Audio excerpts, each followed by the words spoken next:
Buenas. Hola, Flor Misrachi Ángel. Buenos Guido días, Rodríguez, ¿cómo alegría, está usted? buenos días, alegría. Buenos días, alegría. Guido Rodríguez, ¿cómo está usted, Guido?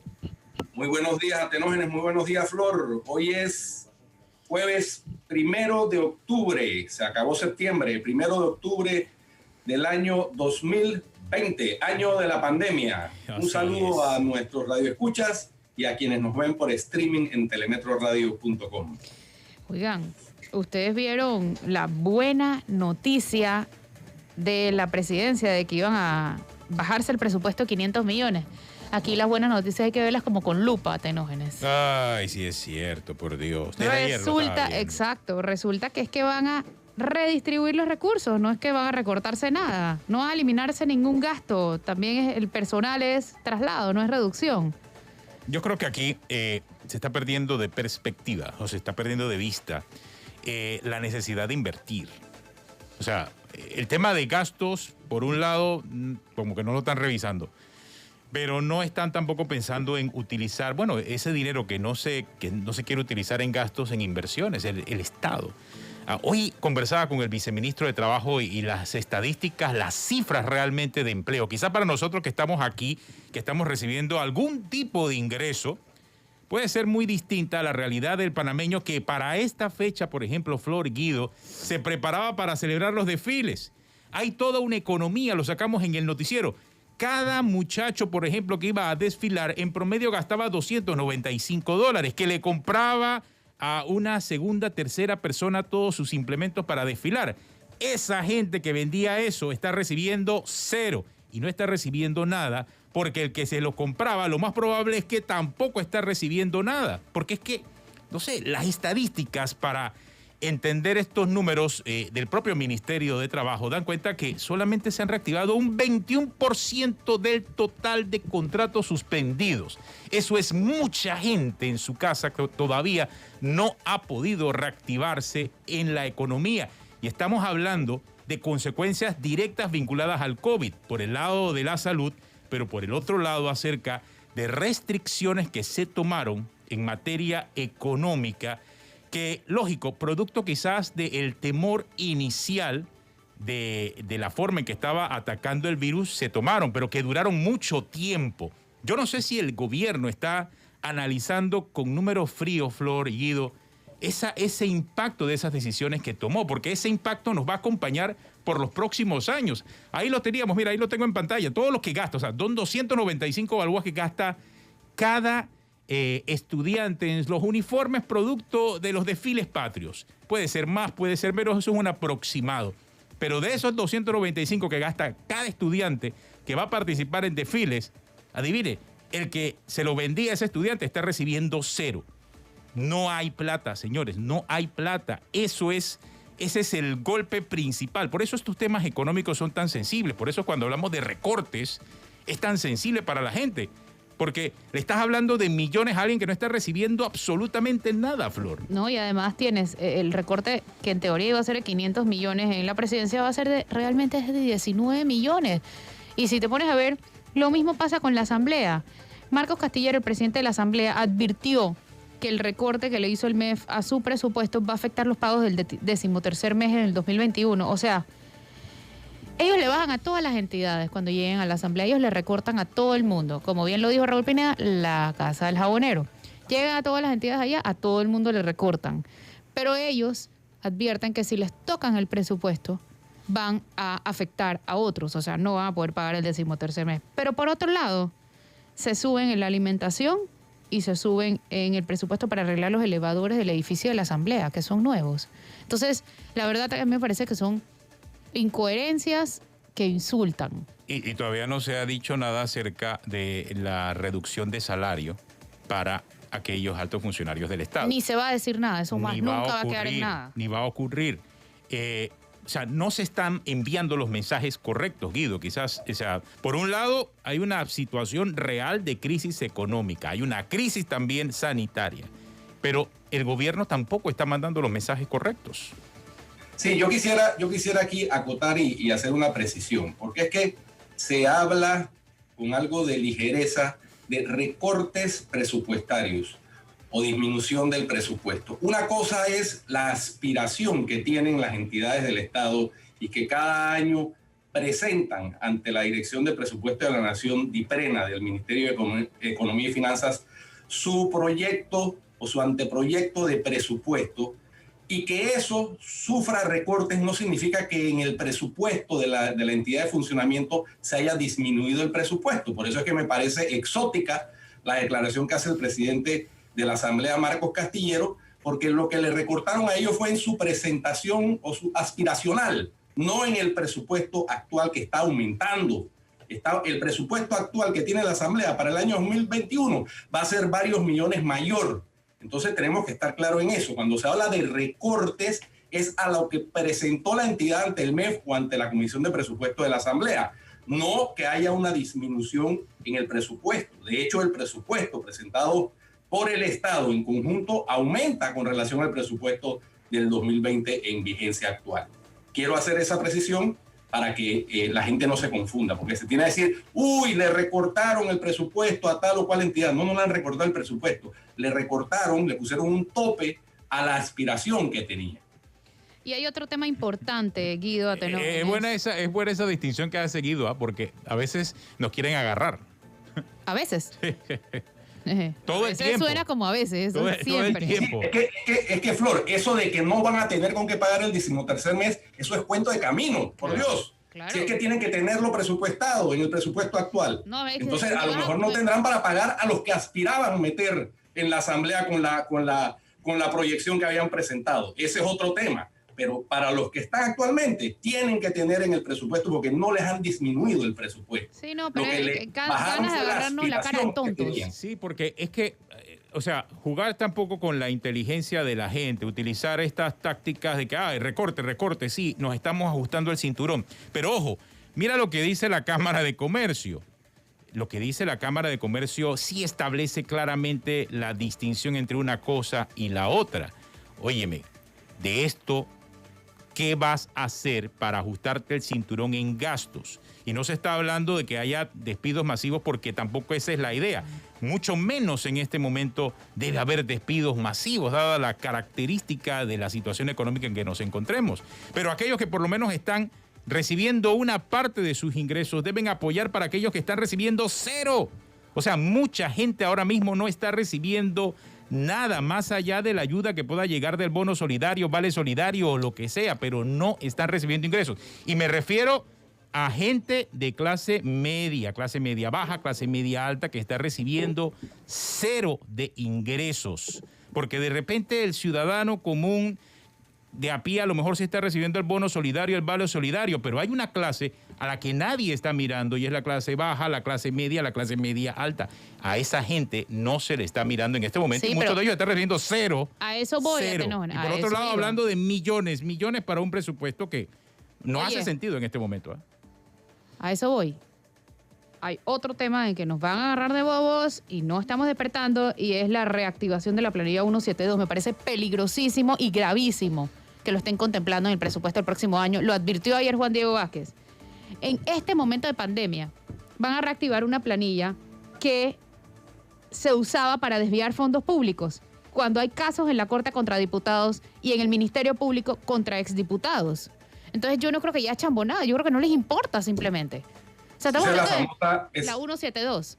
Sí, esa es la famosa planilla del cashback. Que como bien anota Flor, hay casos andando en la esfera penal contra personas, exdiputados, funcionarios de la Asamblea que se prestaron para ese jueguito de dilapidar, apropiarse, robarse los fondos públicos a través de esa planilla. Y entonces ahora la quieren reactivar. No, es que como esa planilla hay muchas en el Estado, les informo. O sea, la de la Asamblea es pública, o quizás se permite el aireo público, pero en muchas instituciones del Estado, eso es lo que yo llamo cortar la grasa. Si aquí se quiere cortar la grasa del presupuesto, créanme que no van a ser 500 millones. Son varios miles de millones que se pueden cortar con la grasa. Es más, yo recuerdo en una entrevista con el actual presidente de la República el año pasado que hablaba de ese término, hay que cortar la grasa. Todos esos gastos extras, reubiquémoslo Pero cuando para llega al invertir. gobierno la grasa es rica, ¿o qué? Claro, se les olvida de cortar la grasa, entonces les gusta la carne con grasa, parece, porque al final no es un tema de cuánto más incrementas el presupuesto, un presupuesto que ya sabemos que por ese 3.3% de incremento puede ser que se multiplique, debido a que si no hay incentivo al consumo, la gente no va a comprar cosas, la gente no va a pagar ITBMS, y si el comercio no recibe ese ITBMS y no recibe esa venta, tampoco puede pagar más impuestos. Entonces tienes que financiar el presupuesto, no importa el que sea, con deuda. Esa es la realidad para los años que vienen. No solamente va a ser para el próximo, para los próximos años que vienen. Si este año la gente no produce, el próximo año no paga impuestos. Pero igual ellos no están pensando en recortarlo, pues, porque... Claro, no se está pensando ni en cortar la grasa, ni en incentivar de alguna forma también la inversión pública o la inversión o las medidas que se puedan tomar para que las empresas puedan generar algo más de ingresos. Yo creo que ahí ese es el hueco que existe en este momento, y yo no le estoy viendo una solución ni a corto, ni a mediano, ni a largo plazo. Estamos realmente en una situación... Y hablando específicamente de la economía, muy sensible. Bueno, no conocemos el plan de reactivación económica todavía. A 7 meses de la pandemia. Hay uno de los temas fundamentales, Flor, ha dado en el clavo. Si la gente está en una situación de angustia, pero por lo menos tiene una panorámica con un liderazgo claro y con una guía clara de hacia dónde nos estamos dirigiendo, eso de alguna manera produce confianza en el ciudadano, en el pequeño comerciante, en el independiente, en el que es microempresario o mediano empresario. Pero lo que tenemos es un panorama en donde no hay transparencia en el manejo de los recursos públicos. No hay una hoja de ruta claramente definida, y si la hay, no se ha comunicado. Entonces tenemos la tormenta perfecta para generar esta sensación de incertidumbre, que es peligrosa, porque poniendo el símil de Atenógenes de la grasa, sí, claro, la carne con grasa es muy rica, pero cuando tú consumes en exceso de eso te puede dar un infarto. Exactamente. Además de que nuevamente hay atrasos a proveedores del Estado. O sea, hay proveedores que necesitan también esos recursos y que venden ya insumos de manera rutinaria al Estado. No estamos hablando de nada extraordinario. El gobierno actual llegó al poder haciendo énfasis en que tenía que pagar, no sé, como $1.000 millones atrasados de proveedores del Estado. Bueno, se están atrasando nuevamente los pagos. Teniendo el Estado el dinero, porque para eso se está financiando el déficit del presupuesto. Para eso se está financiando ese flujo de caja. Para eso estamos haciendo las colocaciones de bonos. Entonces, si está la plata allí, utiliza y págale también a los proveedores del Estado. Todo eso reactiva la economía. Esas estrategias que se necesitan para la reactivación económica, lamentablemente, y yo no sé, por lo que veo y por lo que los escucho tanto a Guido como a Flor, como al propio DJ Alex, no la estamos viendo clara. O sea, no la estamos viendo, no se está observando, no hay en el panorama esa claridad. Y eso llena a mucha gente de angustia. Angustia porque no saben lo que va a pasar para los próximos meses. Eso trae incertidumbre para las propias empresas que tratan de invertir. Y eso aplica con todas las decisiones. Por ejemplo, el lunes abrieron los restaurantes. El decreto salió 1 mes y 2 días después del anuncio en conferencia de prensa. Sí, así es. 3 días antes de la apertura. Así es. Y en consecuencia, hay restaurantes que sí siguen la ley al pie de la letra, que no pudieron abrir porque no les dio tiempo en 3 días de adecuar todo lo que decía el decreto. Así es. Entonces, eso tiene consecuencias para la economía. Sí, el impacto es directo.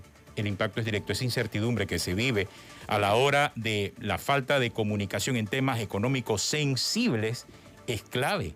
Es clave porque así la gente no termina decidiendo si... hay gente invirtiendo, me han dicho. Sí, claro. Hay gente que ha abierto restaurantes, hay gente que ha abierto mini supers y demás en medio de la pandemia. Yo los he visto, ojo, pero cuidado. O almacenes que venden ropa y de la nada metieron un aceite alante, que ya vendemos comida, vengan. Sí, pero ese es producto también de restricciones que no tenían como ninguna razón de ser, porque claro. Pero es que los niveles de contagio son similares en un supermercado a una farmacia pero o a una... Ese es tu sentido común. Sí, claro. Ese es tu sentido común. Y es lo que está ocurriendo en otras partes del mundo. Claro, pero entonces cuando en un país las leyes se toman sin sentido común, sin orden, sin comunicación, la gente empieza a atribuirse la interpretación de las normas. Sí, mira, hay muchos sectores. Por ejemplo, el sector de los conciertos, espectáculos, evidentemente es un sector en donde la aglomeración es inevitable. Eso están buscando otras vías virtuales y otros caminos. Pero hay otros negocios, el comercio por lo menos, que después de 6 meses de cero ingreso,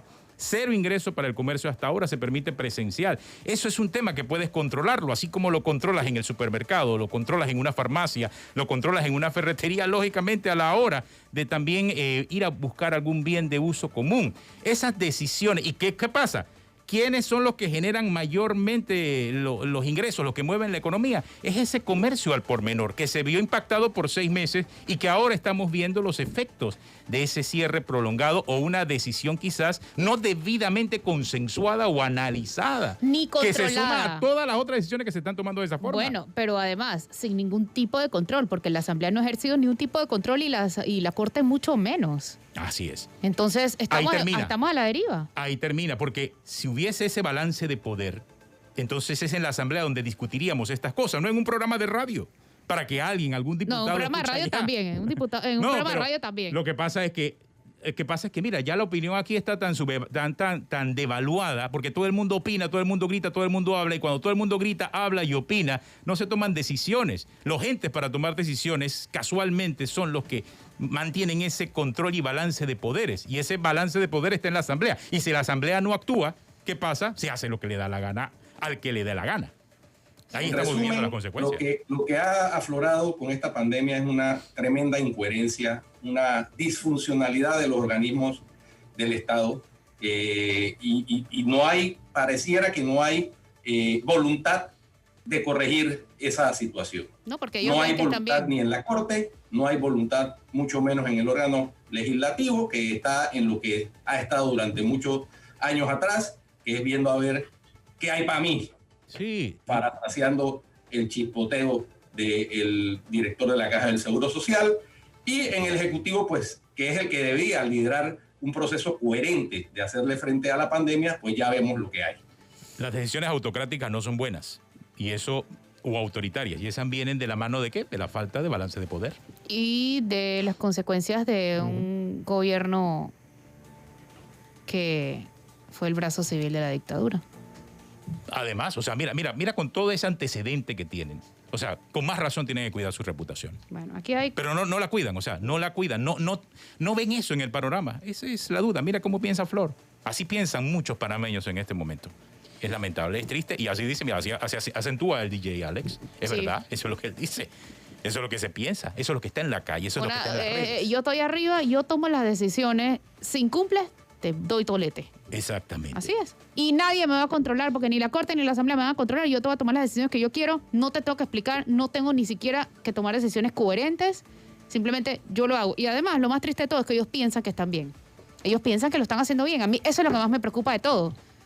Que no corrigen y que el país entero les está diciendo, oye, por ahí no es, por ahí no es, por ahí no es, no está ayudando al despeñadero. Pero no, ellos siguen por ahí porque por ahí está bien y todo el país está equivocado. El Estado soy yo, dijo Luis XIV de Francia. Exacto. Vamos y no a le cambio. fue bien, por cierto. Vamos a corte, ya volvemos. No se vayan. Continuamos aquí en Cuarto Poder. Bueno, en la pausa, y para los que están viéndonos aquí en Metcongo, Flor me preguntaba acerca, oye, pero ¿por qué todas esas empresas a las que le deben plata no denuncian que el Estado le debe plata? Porque le va peor, Flor. O sea, cuando lo denuncia, y te estás quejando, espérate, ahora tu cheque sale, porque aquí no hay nada que pueda obligar al Estado a pagar en el tiempo justo. Aquí son, el que hace negocios con el Estado tiene tiempos aproximados para pagar. A menos, claro está, Guido, Flor, que tengas contactos. Porque tú tienes contactos con el gobierno de Estás volando. Estás volando, te va bien. Es más, una vez yo recuerdo, Flor, y estaba en un restaurante y escuchaba a un alto funcionario del Estado en ese momento, estoy hablando del año 2013, cómo por teléfono resolvía la deuda de un proveedor del Estado. Y decía yo, eso significa, y eso se llama tener contactos. Así tú resuelves cuando tienes el contacto con el poder. Cuando no tienes el contacto con el poder, ¿qué problema para cobrarle al Estado? No importa lo que le vendes. Les cuento una anécdota de ya que ya tiene 14 años más o menos, 14, 15 años. Cuando yo dirigía un medio de comunicación, se nos presentó un equipo del Ministerio de Economía y Finanzas de aquella época, en la administración de Martín Torrijos, al diario, pidieron una cita para presentarnos el sistema Panamá Compra. Y yo les dije, después de que nos hicieron la presentación, que nos pareció muy buena, muy puntual, muy interesante. De hecho, ese es el sistema que está funcionando desde entonces para acá. Y yo le dije al funcionario encargado de Panamá Compra, le dije, me parece magnífico. Ahora lo que hay es que implementar uno que se llame Panamá Paga. Sí. Para que agilicen los pagos, porque se entiende que hay un manejo de tesorería y en la medida en que el Estado recibe ingresos fiscales, extrafiscales de las empresas de utilidad pública, etcétera, hay el manejo de tesorería. Pero lo que no se justifica es esos atrasos de 6, 8, 9, 12, 18 meses, porque eso puede quebrar también a un proveedor del Estado. No, y hay muchas cosas, ojo, no estamos hablando de contratos por favoritismo. El Estado requiere muchos proveedores, es normal. Desde la cuenta de electricidad o de las de internet o de el que le vende las computadoras, las aplicaciones, en fin. O sea, una cantidad de operaciones que realiza el Estado todos los días con sus proveedores, que no es por favoritismo, simple y sencillamente es en buena lid. Hay empresas en Panamá que dependen en un 90-95%. Los que le venden medicamentos al Ministerio de Salud, a la Caja de Seguro Social, por ejemplo. Y a veces tienen la suerte de que les pagan en 60 días y en otras ocasiones tienen la desgracia de que pasan 2 años, 3 años y pasa y queda en vigencia expirada. Y cuando queda en vigencia expirada, Guido, usted sabe que eso toma mucho más tiempo. Porque eso tiene que ir a la asamblea, tiene que hacer traslado de partidas, tienen que estar pidiendo favores. Entonces, si a alguien le cae mal un proveedor por alguna razón, terminan doblegándolo de esa manera y algunos hasta pierden mucha plata. Entonces, eso está mal. Porque todo eso ayudaría en este momento de situación difícil a mejorar la economía. Si el Estado paga a tiempo, esa plata fluye. Si le deben 15 millones a un supermercado en particular, 10 millones, 5 millones a un supermercado en particular, esa plata fluye. Algo se queda para los dueños, es cierto, pero la gran mayoría, el 80-90% de esa plata, fluye en la economía porque el supermercado a su vez tiene proveedores que tiene que pagarle. Esa es la realidad del sistema que estamos viviendo y parte también de la responsabilidad que el Estado debiese sostener en una situación de crisis como la que tenemos. Flor, y ya tenemos a nuestro invitado. Hoy estamos con Iván Chanis. Flor. Iván, hola. Bienvenido, Iván. Hay que abrirle el micrófono a Iván. Sí, Iván tiene un problema ahí con el audio. Te estamos escuchando, Iván, para ver. 1, 2, 1, 2. Parece que no escuchamos a Iván Chanis en este momento. Hay que abrirle el micrófono. Ahora sí. Ahora sí te escuchamos, Iván. Buenos días. Buen día, Iván. Bienvenido. Muchas gracias. ¿Cómo ves todo lo que está pasando, Iván? Por cierto, antes de entrar en materia, tú también sería bueno también que analizaras con nosotros, porque tú tienes un trino muy exquisito en Twitter. Cuéntanos, ¿qué piensas?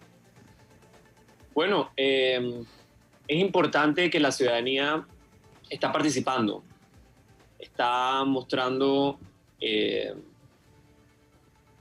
señas de una mayor participación y sobre todo una mayor participación política, lo que es muy importante y saludable para una democracia. Hemos estado por una cantidad larguísima de meses encerrados y la mayoría de los panameños cumpliendo con las medidas establecidas por el Estado.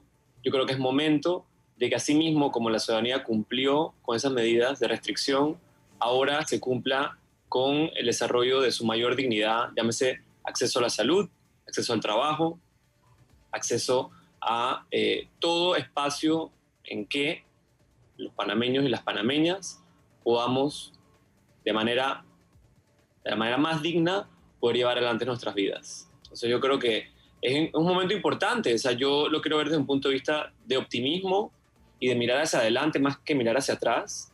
Y bueno, todos estos temas que están surgiendo en cuanto a diferencias, podamos pasarlas y ver que lo que tenemos es que todos remar para el mismo lado y es recuperar un país, recuperar un mundo, ¿no? Ahora, tú has dado un ejemplo muy claro, Iván, sobre el tema de cómo el llevar la simple opinión, porque la opinión como tal, como ahora todo el mundo opina, se ha devaluado mucho. Pero hay que llevar esa opinión a la acción. Y tú en muchas de las acciones tuyas has demostrado que eso se puede, porque hay que influir de alguna forma en poder hacer cambios sustanciales en la sociedad. Si no, seguiremos siendo meros espectadores, un cliente más para el Estado, y realmente lo que somos es ciudadanos. O sea, ese elemento del activismo ciudadano, creo que tú lo representas más que nadie, ¿no? Bueno, muchas gracias. Yo siento que no soy solo yo, habemos varias personas y desde diferentes trincheras. Lo que así ha sido importante, y yo lo puedo valorar desde mi opinión personal, es que en los últimos años la sociedad civil se ha empoderado y hemos entendido también que las causas no son aisladas. Al final del día, yo trabajo la mayoría de mi tiempo dedicado a una organización sin fines de lucro para promover derechos humanos, específicamente a una población vulnerable, la población LGBTIQ+. Pero asimismo, yo estoy construyendo una democracia. Estoy ayudando al derecho de cualquier persona, seas o no seas LGBT, de que el Estado respete tu dignidad y que asegure una serie de reglas en donde todas las personas seamos consideradas iguales. Asimismo, es importante, y es la parte que yo he tratado siempre de compartir, sobre todo con quienes trabajo, las nuevas generaciones, que todos los espacios políticos son importantes, sea cual sea. Es decir, uno no puede, como decías tú, ser un mero espectador de las cosas o utilizar, no sé, redes o espacios de diálogo para simplemente criticar, no proponer, no participar y no entonces generar ese cambio. Hay espacios, bueno, lo vimos con las reformas constitucionales, está el espacio de reformas al Código Electoral, llámese participación política formal o no, gremios, espacios hasta comunitarios en las universidades. O sea, toda persona debe ser responsable con su deber democrático, más allá de ir a votar cada 5 años. Y después quejarnos que tenemos a personas que no nos representan, llámese en nuestros corregimientos o en nuestras diputaciones o en cualquier espacio político. Entonces, yo creo que eso es importante. No sé, cómo tratar de siempre como asumir esa responsabilidad de quienes tenemos un espacio en la opinión pública para seguir inspirando y que haya una mayor participación y por ende una democracia más sólida, más plural, más rica. Mañana es un día importante para el país, en realidad, no es para un grupo en específico. Cuéntanos un poquito de eso, Iván, por favor. Mañana a la 1 de la tarde, hora de Panamá, habrá una audiencia frente a la Comisión Interamericana de Derechos Humanos, titulada El derecho al matrimonio civil para parejas del mismo sexo en Panamá.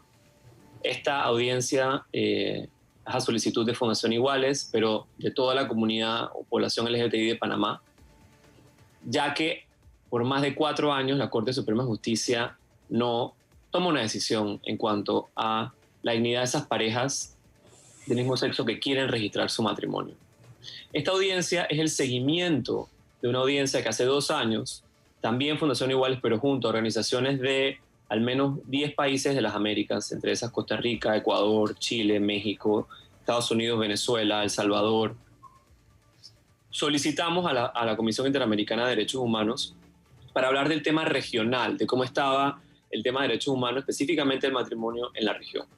En ese momento yo fui personalmente a Washington y presenté un informe de Panamá y presentamos un informe sobre la región. Y la CIDH tomó nota, envió recomendaciones. En este interín obviamente tenemos algo muy poderoso, que es la opinión consultiva 24 de la Corte Interamericana de Derechos Humanos, que, para quienes no saben, prácticamente salda la pregunta de si el matrimonio es o no obligatorio para los estados establecerlo en las Américas. Así es. Desde ese entonces, la opinión consultiva, sabemos que Ecuador y Costa Rica, a través de sus cortes constitucionales o sus cortes supremas, simplemente acogen la opinión consultiva, la hacen ley y establecen el matrimonio. De una manera mucho más sencilla, basada en derecho, respetando sus compromisos internacionales. Panamá, desde el 2016, tiene frente a él esa pregunta a través en su Corte Suprema de Justicia y no pasa nada. Entonces, la audiencia la solicitamos justamente en esa demora de justicia, que esa demora prolongada de justicia se convierte en violación a los derechos humanos. Entonces, por así decirlo, desde un punto de vista sencillo y político, es como estos últimos espacios de mediación en este caso nosotros de la sociedad civil llevamos al Estado frente al ente regional de derechos humanos, en este caso la Comisión, para que ellos intercedan en que el Estado pueda tomar de buena fe y cumplir con sus compromisos. No es crear compromisos, es cumplir con los que tiene. Y si no los hace, pues es otro precedente negativo más para los derechos humanos, no solo de Panamá, sino de la región, en que un país en rebeldía no quiere cumplir lo que el Concierto de Naciones ha establecido, que son los derechos humanos. Iván, y eso daría pie claramente a una demanda.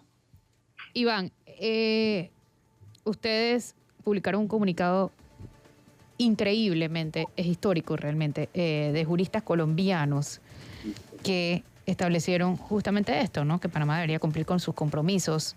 Y ha habido todo un tema con esta publicación, porque hay gente que dice que Panamá es soberana y que nadie tiene que estar hablando al respecto si no es de Panamá. ¿Eso es el nacionalismo mal entendido o piensas que tienen un punto en lo que dicen? Yo valoro todas las opiniones y habrá personas quienes tienen un sentido mucho más purista del nacionalismo y pueden recelar o tener cierto recelo hacia estas manifestaciones. Tienen su libertad de opinión y su libertad de expresión y se les valora. Dicho esto, yo creo que sí es un poco mal entendido en el sentido de que los constitucionalistas, juristas, decanos y decanas de Colombia no les dicen qué hacer a nadie. Dicen, nosotros como colombianos resolvimos el problema de esta manera. En el interín, la Corte de Ecuador y la Corte de Costa Rica resolvieron de esta manera. Antes, las cortes y las asambleas de Brasil, Argentina, Uruguay, Colombia, Canadá, Estados Unidos, también lo pudieron hacer. Es decir, si tú tienes un conocimiento especialísimo en temas constitucionales y de derechos humanos, y además ellos citan algo muy importante, que es el derecho común latinoamericano. Y el derecho común latinoamericano se construye a través de todos estos compromisos e ideales de democracia, de participación, de cooperación, que los países latinoamericanos o del hemisferio americano compartimos. Y dicen, miren, nosotros respetuosamente les recomendamos que pueden irse por esta vía, por la vía de la justicia, por la vía de la dignidad. Nosotros tuvimos todos estos problemas. Es más, ellos explican cómo, a pesar de una constitución colombiana que era mucho más difícil de interpretar, si había una restricción, ellos lograron hacer una interpretación positiva, amplia y justa para las parejas del mismo sexo. Y lo hicieron en 9 meses. En 9 meses, los juristas, en este caso de la Corte Constitucional Colombiana, saldaron ese problema y respondieron si tienen derecho. Los de Panamá tenemos más de 4 años. Nuestra Constitución no niega el matrimonio igualitario. Muy por el contrario, dice que se basa en la igualdad de los cónyuges, que no debe haber discriminación y que no debe haber fueros ni privilegios. No lo niega. Tenemos una opinión consultiva. Somos un país, entre comillas, líder en el mundo en el respeto de derechos humanos, pero dentro aquí no podemos reconocer el derecho de Enrique y de John, de Álvaro y Kent, y de Yami, Jessica y de Juan y Juan. O sea, es que no es tan complejo de entender, no es cuestión de egos, no es cuestión de orgullo nacional. Es igualdad. Hay cosas que nos equivocamos. Es derechos. Es igualdad, así de sencillo, es igualdad. Así es. Si somos iguales para unas cosas, pues tenemos que ser iguales para otras. Flor, la importancia de esa reunión, de esa audiencia temática, que así se denomina en la Comisión Interamericana de Derechos Humanos, es que se va preparando a la comisión para en caso, o sea, se le va poniendo al tanto de la situación para en caso de que por medio del derecho interno no se resuelva una violación de derechos fundamentales, como es la demanda que se presentó hace 4 años y que bien anota Iván, que en cualquier momento va a salir y según información que manejo va a salir en contra, porque hubo un cambio de ponente. Sabes que Panamá es muy chiquito y aquí todo se sabe y se filtra. Es muy seguro que ese caso llegue a la Corte Interamericana de Derechos Humanos. Pero para que llegue a la Corte, primero llega a la Comisión para una para un proceso de admisibilidad de la demanda. De forma. Y habiendo ya la Corte Interamericana de Derechos Humanos, habiéndose ya pronunciado sobre este tema, lo más seguro es que eso termine tarde que temprano, ojalá más temprano que tarde, con una condena al Estado panameño y obligándolo, porque el Estado panameño se sometió voluntariamente a la jurisdicción de la Corte Interamericana de Derechos Humanos, a adaptar su legislación interna. Y qué pena que tengan de afuera, para todos esos aquellos que andan defendiendo un nacionalismo trasnochado, nacionalismo además peligroso, porque así comenzó la historia del nacionalsocialismo en Alemania, ¿no? El orgullo nacional y qué sé yo, y todas esas cosas. Qué pena que no se hayan enterado que vivimos en un mundo en donde los estados cedieron parte de su soberanía en favor de causas comunes con los otros estados, y por eso se constituyeron la OEA, la ONU y las instancias como la Corte Interamericana de Derechos Humanos y su Comisión Interamericana de Derechos Humanos, para resolver los problemas que los estados no son capaces de resolver por sí mismos. Y eso sí debería ser un motivo de preocupación, y eso debiera ser el orgullo bien entendido, el que los estados puedan resolver sus problemas autónomamente sin la intervención de un organismo supranacional. Claro, pero en el centro hay muchos problemas o muchos prejuicios morales, o sea, que están afectando un tema netamente de derechos humanos. Una discusión que estamos teniendo, imagínate, en pleno siglo XXI, pero muy similar a la que se tuvo en el siglo XX relacionado con la etnia, relacionado con las razas, con los prejuicios raciales. Es algo muy similar.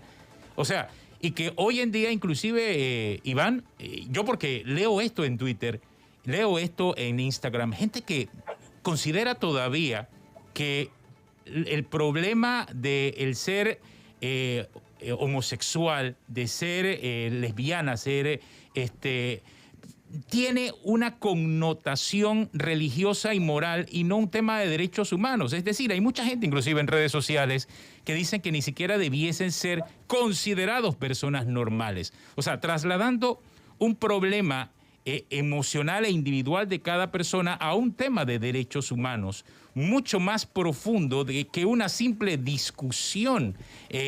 Y a mí lo que me preocupa es que esa discusión de redes, que diría yo, bueno, muy poca gente le presta atención, resulta que sí está siendo atendida por las personas que tienen que tomar decisiones de poder en el país. Y eso es lo que verdaderamente a mí me preocupa. Y digo que sí le están prestando atención porque si no fuera así, ya esto hubiese sido un tema superado, ¿no crees? Totalmente, y es cuando es peligroso que las tomas de decisiones, en este caso, y sobre todo las políticas públicas que hemos visto, sobre todo en esta pandemia, muchas de ellas no se valoran en ciencia, no se valoran en derechos humanos, o sea, no ven en perspectiva de derechos humanos, y están valoradas entonces en los criterios personales o morales de los tomadores de decisiones. Lo hemos visto sobre todo con cómo se ha tratado la comunidad trans, desde el punto de vista de los estamentos de seguridad durante la pandemia y las restricciones de movilidad. Entonces, yo coincido de que hay que valorar no solo el tema del matrimonio como uno, sino todo el contexto económico, social, cultural, en donde todavía en Panamá, y esto hay que aceptarlo, hay una población, lo que yo sí tengo certeza y seguridad es que cada vez es menos o va disminuyendo, que piensa que las personas LGBT no somos ciudadanos plenos.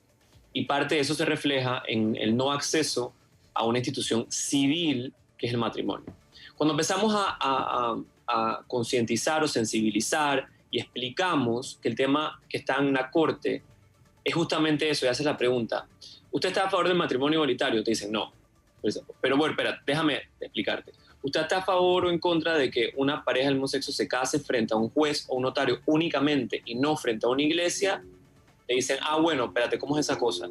Mira, ¿tú crees que las personas LGBT en Panamá o una pareja lesbiana o una pareja de gays tiene respeto a que que no sufra violencia? Tú vas contextualizando eso y yo estoy convencido y bueno, yo trabajo en el tema y estoy constantemente preguntando y interactuando con personas. Ese nivel de personas que están sumamente en contra va disminuyendo.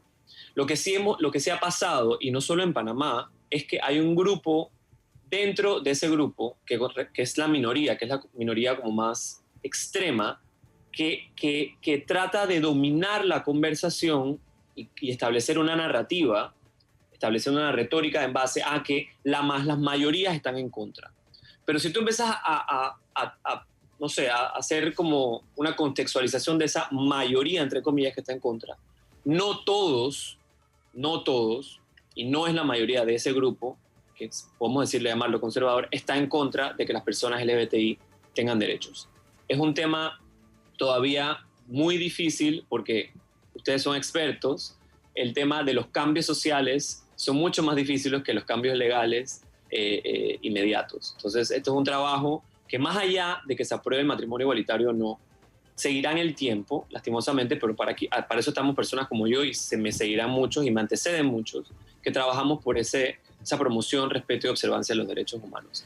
Pero algo que sí quiero decir es que categóricamente, y en muchos lugares del mundo esto ya está comprobado, una vez se aprueban estos cambios legales, abren la puerta a que progresivamente se dé el cambio social o el cambio de pensamiento o el cambio de actitud.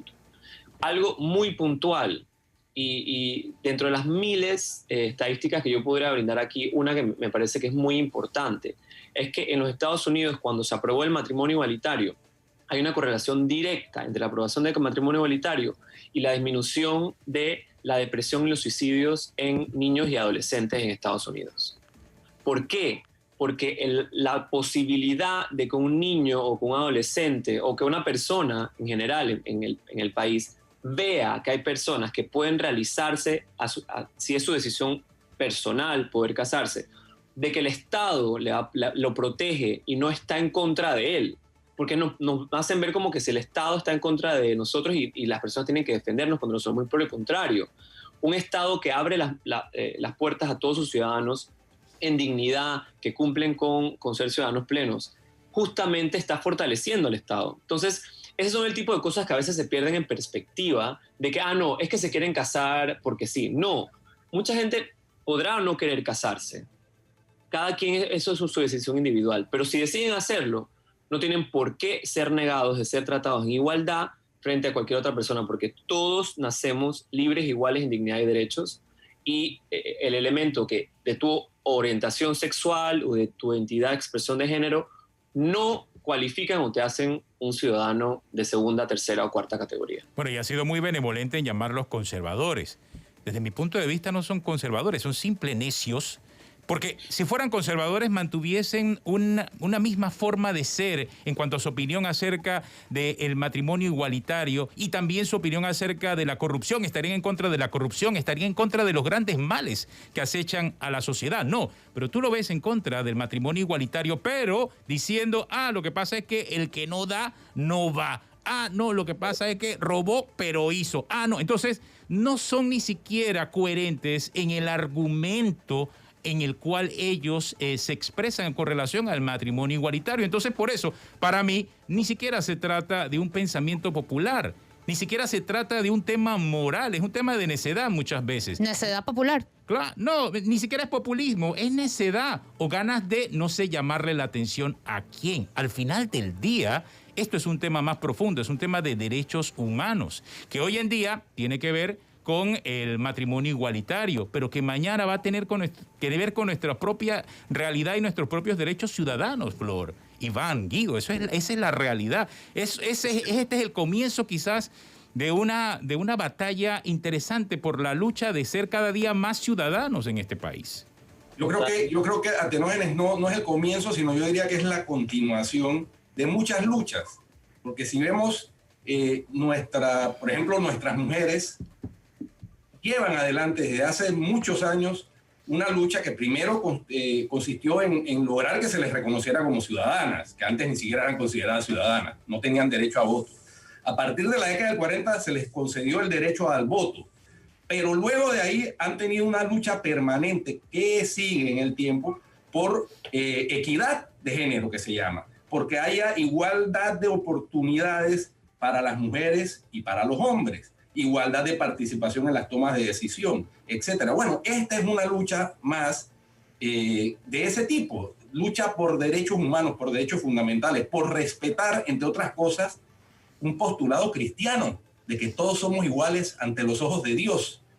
Entonces, a mí me provoca risa, pero tristeza ver cómo hay personas que se dicen muy cristianos pero que niegan eso, de que todos somos iguales. Ese es el contrasentido. Por eso es que me gusta, siempre me ha gustado mucho el nombre de la fundación que dirige Iván, Fundación Iguales, porque no hay nada más cristiano que eso. Es que si eres buen cristiano, también estás en contra de la corrupción, en contra del juega vivo, en contra de una cantidad de males. Pero como buenos panameños somos selectivos. Exacto. Sus derechos llegan hasta donde no me afecte, hasta donde no me incomode, porque es que ni siquiera te afectaría que dos personas del mismo sexo se casaran, pero te incomoda.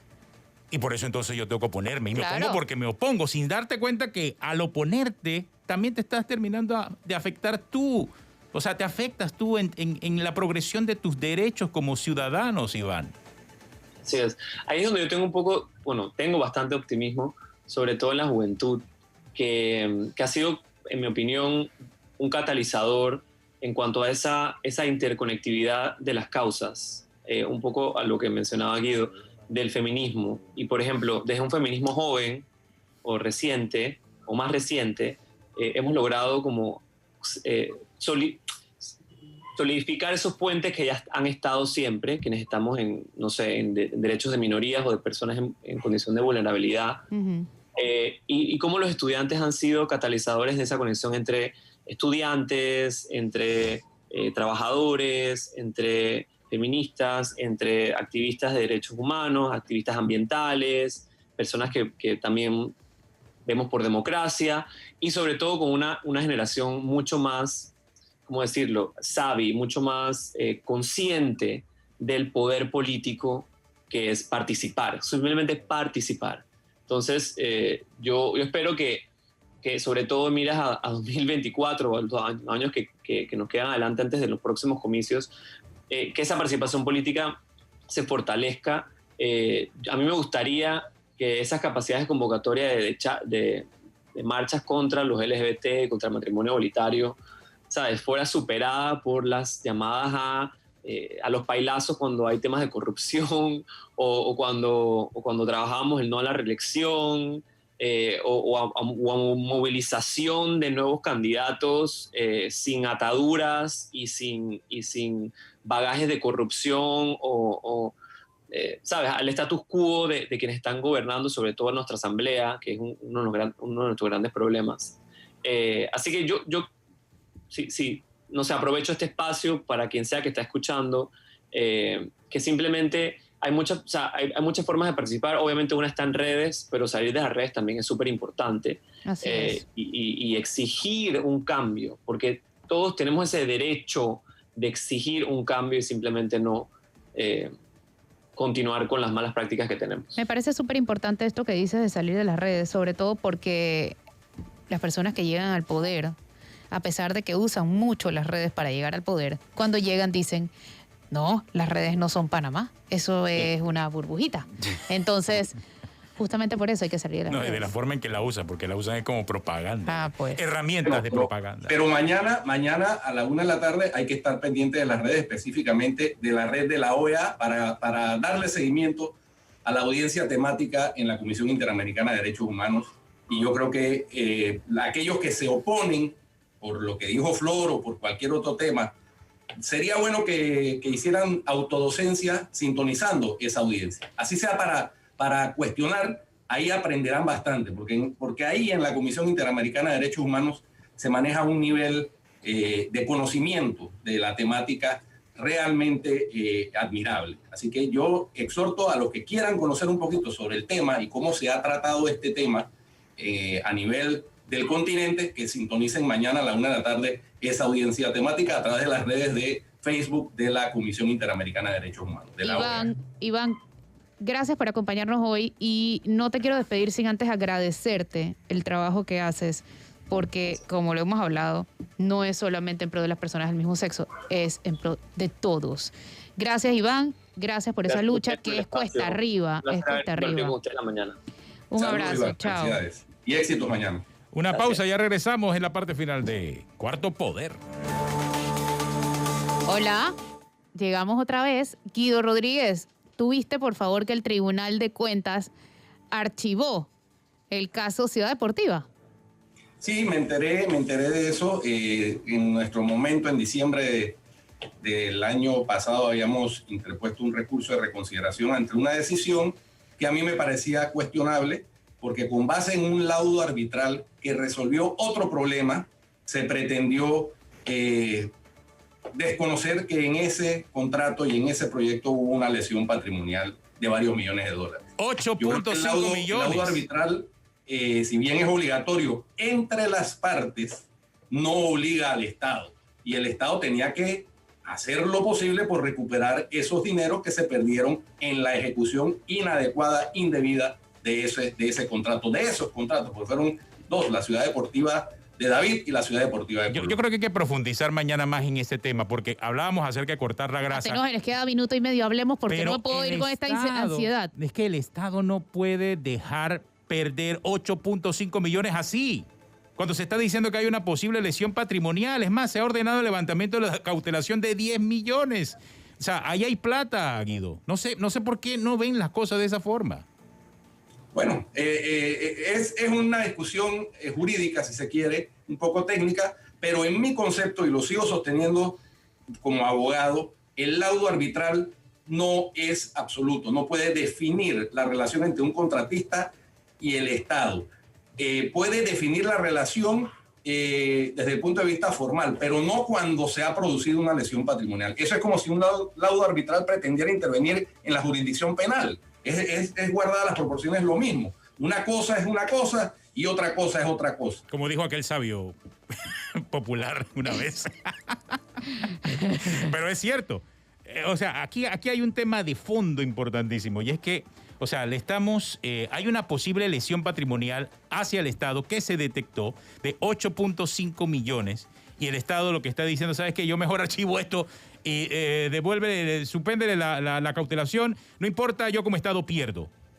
Y queda en el aire todo. Y además, ¿ya? Además, Atenógenos, con la gravedad de que el argumento del Tribunal de Cuentas es que para no producir un doble juzgamiento, cuando la jurisdicción de cuentas en su ley establece que no rige el principio de doble juzgamiento. Exacto. Y por eso es que hay procesos penales con los mismos casos que se llevan a la jurisdicción de cuentas y procesos patrimoniales paralelos. Y no hay doble juzgamiento. La misma ley de la jurisdicción de cuentas lo establece. Eso lo sustentamos debidamente en su momento, pero el Tribunal de Cuentas decidió no atender nuestra solicitud de reconsideración. Ay, bueno, nosotros digo, el país que está buscando plata y pues dejamos perder 8.5 millones, eso no lo entiendo.